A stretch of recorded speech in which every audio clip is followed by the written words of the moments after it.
السلام عليكم ورحمة الله وبركاته. ازيك يا حبايبي، عاملين ايه؟ فيديو جديد معاكم النهاردة وروتين جديد. ما تنسوش اللايك والاشتراك وتفعيل زر الجرس عشان يوصلكم كل جديد، واهم حاجة ما تنسوش تصلوا على النبي في التعليقات عليه الصلاة والسلام. هنا بقى دي تكملة الفيديو بتاع المرة اللي فاتت، وقولوا اللي انتوا اتفرجتوا عليه ودي تكملته.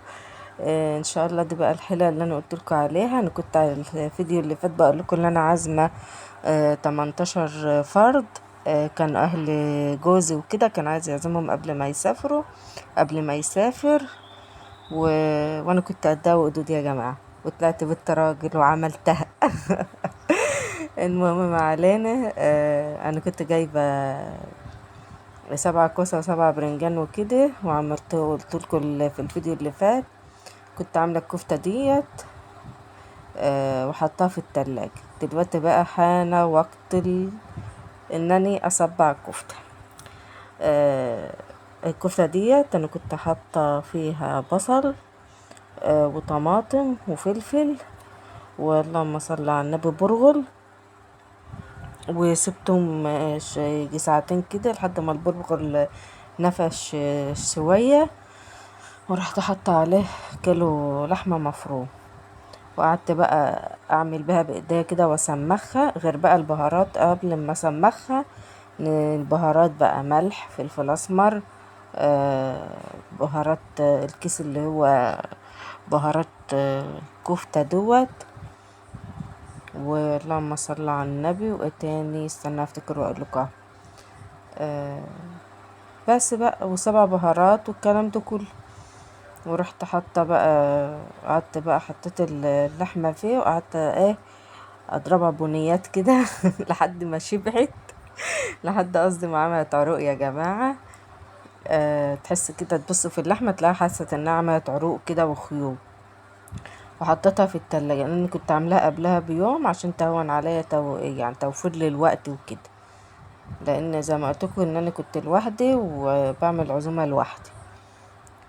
فهنا بقى جت ان انا اصبحها. الطبق التاني اللي في الجنب دوت دي زيت ومية بصل وطماطمايه. جبت في الكبة كده بصلاية مع طماطمايه، ضربتهم، رحت مصفياهم واخده منهم مية البصل ده، وحطيت عليهم شوية زيت. وهنا بقى قعدت اصبع الكفتة الجميلة بتاعتي، كانت صراحة جميلة وطعمها جميل. آه اللهم صل على النبي. وكنت كمان المصارينة هي طلعت وحمرها. ودي الفراخ بقى السجاد جبتها من عند ماما. آه انا مامتي في نفس الشارع اللي انا فيه يعني. بجبتهم، والفراخ بقى زي ما انا كنت عاملاها معاك الفيديو اللي فات ومتبلها وكده. دي بقى بحطها في السجاد ده عشان هدخلها الفرن. والكوسه والبرنجان والحاجات ديت عشان توفر لي الوقت.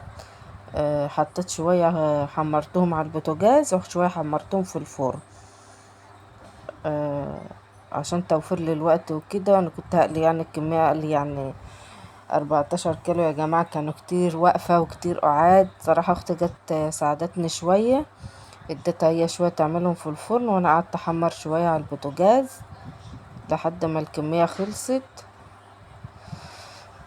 وكنا قدها الحمد لله يعني، وتمت بخير. وعقبال يا رب كل سنة وهو يطلب واحنا ننفذ له. آه لجوزي وكده يعني، ان هو يطلب ان احنا نعمل له العزومة.